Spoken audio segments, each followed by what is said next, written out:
চারু জানে না কেন অমলের প্রতিটি শব্দে তার এমন কাঁপন ধরে, যেন গ্রীষ্মের দুপুরে হঠাৎ বৃষ্টির গন্ধে খুঁজে নেওয়া জানলার পাশে বেলগাছটা। সে যখন বলে, তুমি পড়ো, আমি শুনি, চারুর বুকের ভিতরে শব্দরা লজ্জায় মুখ লুকায়।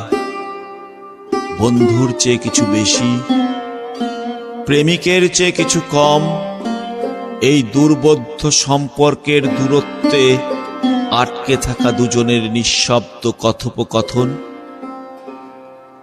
অমলের চোখে চারু কখনো বৌদি নয়, একটা বইয়ের পাতা, যেটা সে বারবার পড়ে তবুও শেষ করতে চায় না।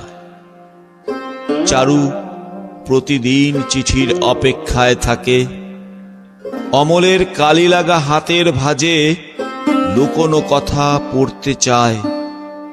চায় সে আঁকাবাঁকা লেখার ফাঁকে তার নিজের নাম খুঁজে পেতে, কিন্তু অমল চলে যায়, শুধু হাওয়াতেই রেখে যায় তার স্পর্শ। কিন্তু চারু ভাবে, সে যদি ফিরে আসে, না, কোনো উত্তর থাকে না সে প্রশ্নের। শুধু একরাশ অপ্রকাশিত প্রেম বুকের কোণে জমে থাকে, যা লেখা যায় না, বলা যায় না, মুছেও ফেলা যায় না।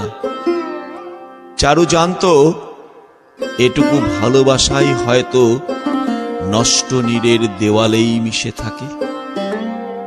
চারু জানতো এটুকু ভালোবাসাই হয়তো নষ্ট নীড়ের দেওয়ালেই মিশে থাকে।